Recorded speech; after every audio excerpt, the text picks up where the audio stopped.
We built a culture where identity is assembled out of fragments, a little from the creators we follow, a little from the headlines that confirm what we already think, a little from the groups that make us feel we belong, but somewhere in that process, we stopped asking who we really are.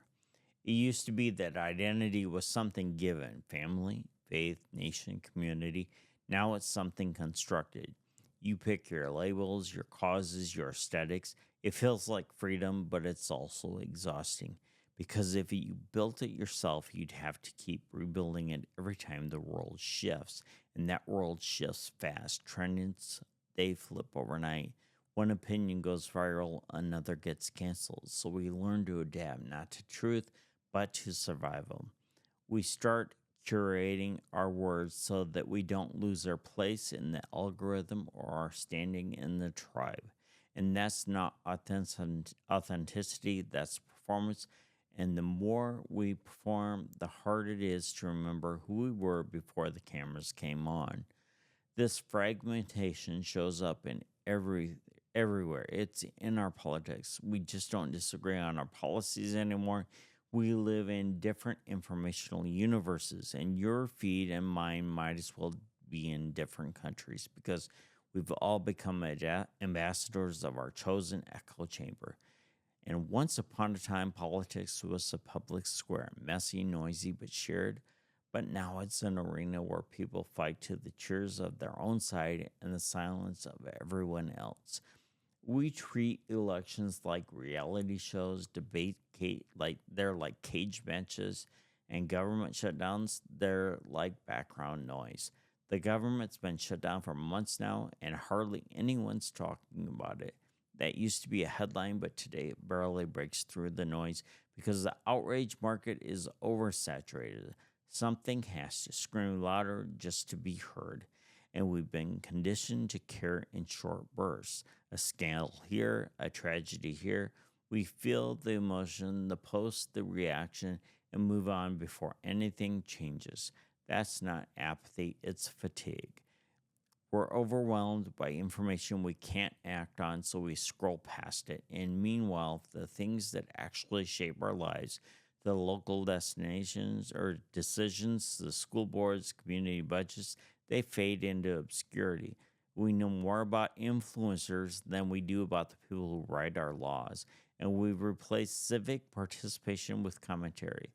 We're spectators in the very system that's supposed to represent us, and yet we don't feel like spectators because social media tricks us into thinking our voices carry weight. We tweet, we post, we rant, and for a moment it feels like we've done something, but nothing really changes because shouting isn't the same as showing up. The real power of democracy was never an expression, it was an engagement. It wasn't about how loudly you spoke online, but how faithfully you showed up in person. Voting, volunteering, building community, the unglamorous stuff that doesn't get likes but changes our lives. Yeah. And here's where economics come into it. Division is profitable, outright sells, and every click, every comment, every argument feeds a system that thrives on keeping us divided. The platforms don't care which side you're on, they just care that you stay. So they feed you more of what keeps you angry, more of what keeps you scrolling. We call it engagement, but what it really means is containment. Every second we spend arguing online is a second we're not talking face to face. And every post we make about the other side is one more brick in the wall between us.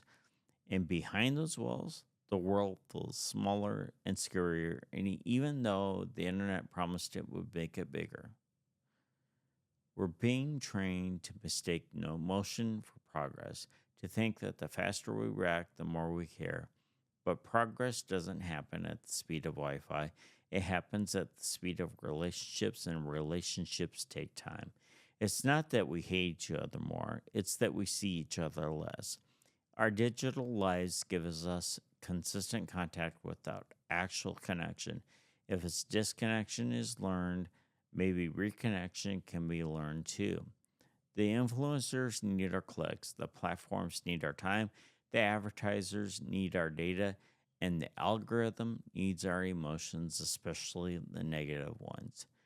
So if you've ever wondered why peace feels boring online, that's why. Peace doesn't sell, balance doesn't trend, understanding doesn't drive engagement.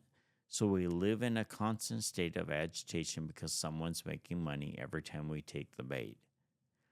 But the real tragedy isn't that we're being manipulated, it's that we've accepted it as normal. We shrug and we say, that's how it is now. And every time we see that, the system tightens its grip just a little more.